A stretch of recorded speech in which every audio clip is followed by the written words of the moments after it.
Hey, it's Will from PaxisTrading. I mentioned the difference of trading with multiple time frames in my support and resistance video.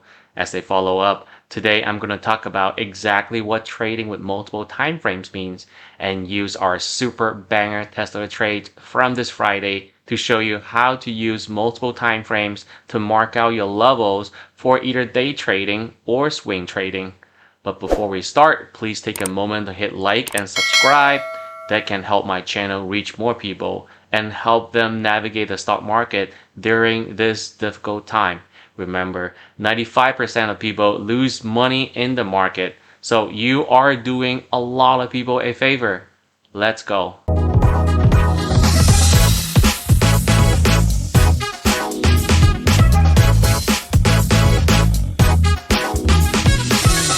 Let's take a look at a chart.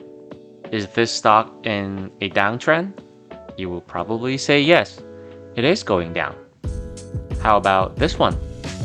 Is it in an uptrend? You will probably say yes, because it's going up. What if I tell you you're both right and wrong? This is the chart of the same stock. The first one is a 2-minute chart. It is in a very short-term downtrend.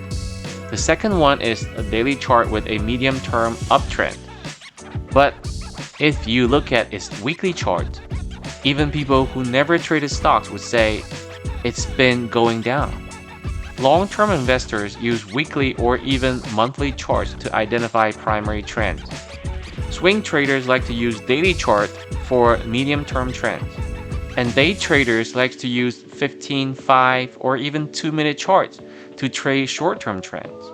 Being specific about the time frames allows you to be clear and precise on exactly what trend you're trying to trade based on your trading style.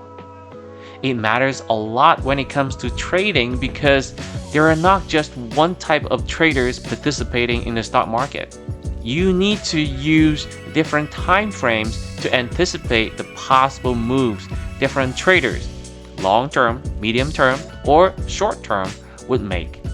For example, if you day trade, you are not really going to try to play a bounce when the stock just broke a multiple month support, because long-term investors might use that support as their stop loss, and any rallies would be used to offload their shares.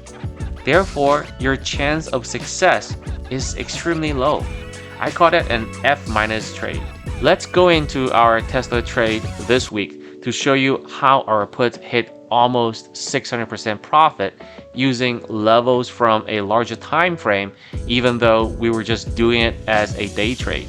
Here is the Tesla daily chart. We have a support here for the previous consolidation area and as a pivot for the breakout here. It's an important level. We also have an uptrend trend line when you connect these two lows.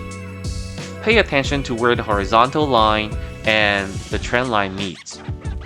That's what we call a double support. Usually the stock would bounce there, but if it fails to hold, there is a higher probability that we see a flush. When I looked at the 15-minute chart before the market opens on Friday, I noticed that Tesla tried to bounce up the same level, which indicated the validity of that technical level. Given the overall market context, I put out a trading plan to short Tesla if it breaks 280. Market opened, Tesla went straight for that 280 break. It tried to reclaim but was harshly rejected. Then it just gave us a straight dump all the way to 274. The trade was such a banger. Our put hit almost 600% within 30 minutes. It's absolutely crazy. I need to put a warning out. I have been trading Tesla for a long time, but this is a super volatile stock that is absolutely not beginner friendly, especially not with options. You may make 600% in 30 minutes, or you may lose everything in 30 minutes. If you are new, do not mess with it. Using multiple time frames can help you increase your chance of success by providing a better understanding of the overall trend of the stock, validating your trade thesis, and improving the precision of your entry and exit. Are you ready to up your trading game to the next level? please do start looking at multiple time frames. If you enjoy this type of content, please do hit like and subscribe. That would help the channel grow. Again, 95% of people lose money in the stock market. You are doing them a huge favor. That's it for today. See you next time. Bye. Use of marijuana.